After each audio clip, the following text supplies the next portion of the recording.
Welcome to this video that's going to show you how to connect your Boss foot pedals, single or double, into your Roland SPD-Sx in order that you can operate both your clicks and your tracks and advance from kit to kit during a live session.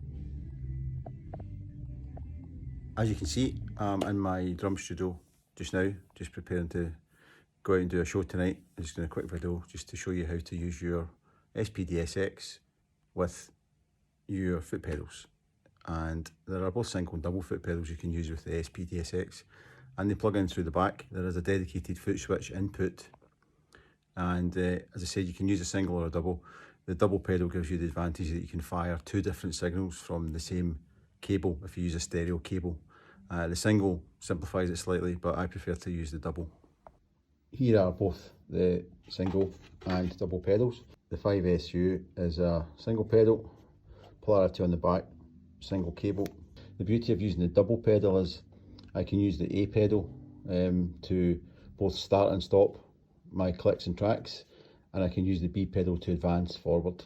And that's what I've got it set up for here, using a stereo cable, and that just plugs in straight into the back of the SPDSX in there. You see it into the foot switch connection, and I've got it set up on a kit here. I'll just show you how that works. So if we go into kit settings here, go into the menu and we'll look at the kit. You'll notice that on the pad link I've got FS2 and pad 1 linked there. The way that the polarity is set up on this foot board here, FS2 is actually the A channel and FS1 is the B channel. And what I've also got is, if you look on the output tab, I've got the foot switch going to the sub and the phones only, because that's firing the click. And if I scroll through the pads and go back to pad 1, you see that pad 1 is going to the master of my backing track, which is linked to the foot switch, so that means they instantaneously fire at the same time. And again there, if I go over to pad 2, that's also got my click on it, and that's just going to the sub and phones. So I can trigger these with my hand, I hit them like that, or indeed I can use the foot switch. 1, 2, 3, 4, intro. I can also stop it. So I've stopped them both there as well, triggered them both at the same time and stopped them both at the same time. Now I've got the PA in the studio here connected into my phone's output, so you're hearing what I would hear on a gig. So the click and the click guides and the track all starting simultaneously with one press of this foot switch. 1, 2, 3, 4, intro.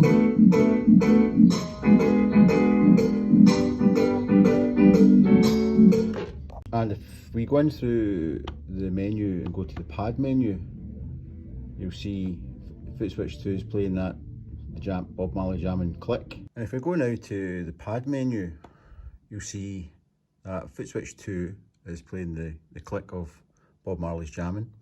And if I use the left and right arrows here on the cursor set, I'm scrolling through the triggers, go all the way back to pad 1, and you'll see there that the backing track for jamming is playing on 1. So that's pad 1 and foot switch 2 linked, and they click off at the same time.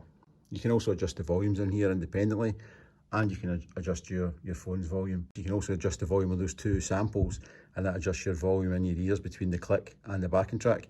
Then of course you've got the output master here, which goes to front of house. So if I just zoom in the control panel here, I'll show you how to get to your foot switch settings. Menu, cursor down to system, enter on system, and if you come down to pad and foot switch control, that's what FS is for, hit that, you'll see that you've got options here for trigger 1 and trigger 2. I've got foot switch 1 on kit increment, but I'll just show you what the options are. You can have kit decrease, and you can have the click, or you can even use it to tap your tempo. You can use it to kill all your sound. So if you're running a backing track, for instance, with a click, and your band or maybe your singer goes off piste, you can hit that foot switch, and instead of reaching for the little all sound off button that's on the front of the panel here, you notice I've got mine flagged with a bit of luminous tape. You can hit the foot switch, you can set the foot switch, either foot switch to do that, or any trigger. You can turn the FX on and off, so you might have a pad or a sound that you want to just fire a delay on at a particular point, but you then don't want to have that delay through the whole song. You can turn that FX off and on by that. Obviously you can do that with FX2 as well.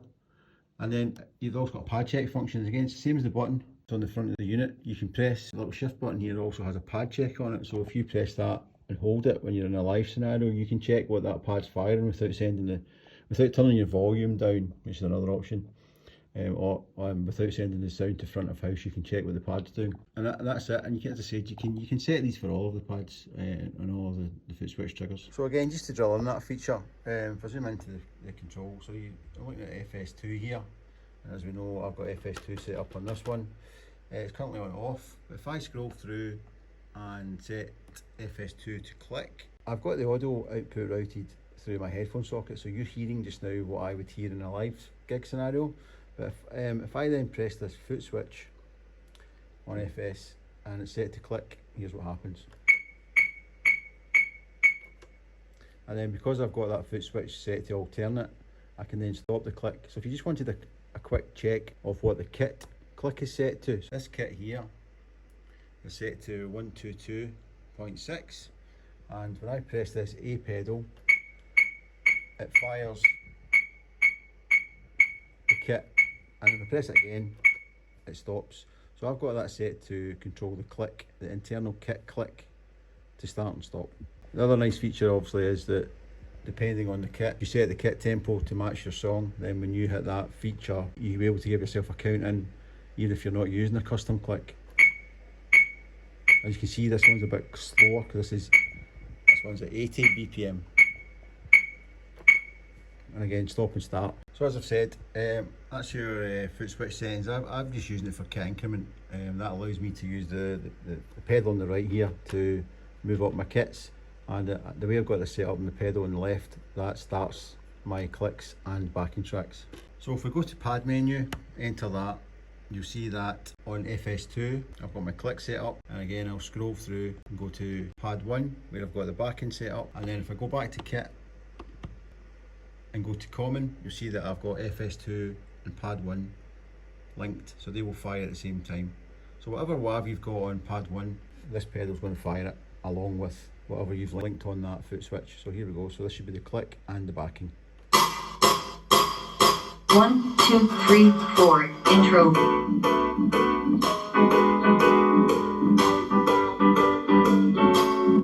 And start and stop because I've got them on alternate. So the way to do that, as you go to pad, you go your mode, and you'll see that I've got it on phrase and I've got it alternate, so that allows me to go on and off. Alternate is one press turns it on, the second press turns it off, and that happens also with the stick hits on the shoulder pads, and also the dynamics are off, so that it always plays the sample at the volume you set it at. So that's how to use your SPDSX with foot pedals. Don't forget to click like and subscribe to the channel, and leave a comment down about some more videos you might like to see in the future.